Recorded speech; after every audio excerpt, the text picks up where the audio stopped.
Welcome to Melody's Kitchen! Okay, first we're going to boil the water, put some salt and some oil. Now the water starts boiling. I'm gonna use spaghetti pasta and cook for 6 to 8 minutes according to instruction.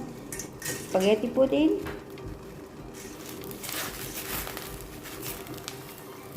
Mix for a while and cook until al dente. And for my pesto sauce, I'm gonna use 1 clove of garlic, 5 grams of cashew nuts, 5 grams of basil leaves. Put this in together and then add 1 tablespoon of olive oil.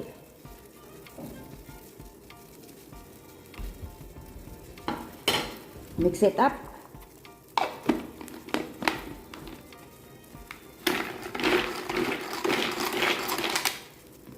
And that's it. We have 1 tablespoon of pesto sauce.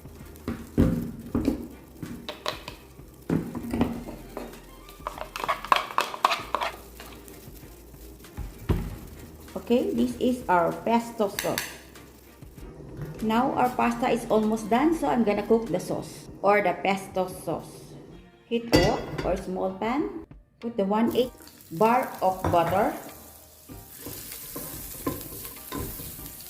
Then add in our pesto sauce.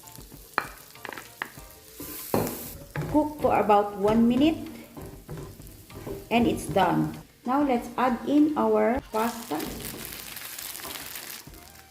Mix.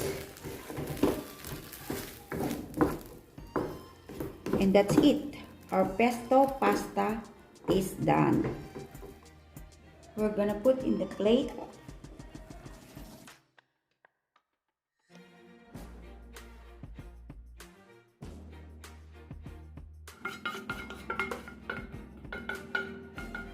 Then sprinkle with Parmesan cheese on top.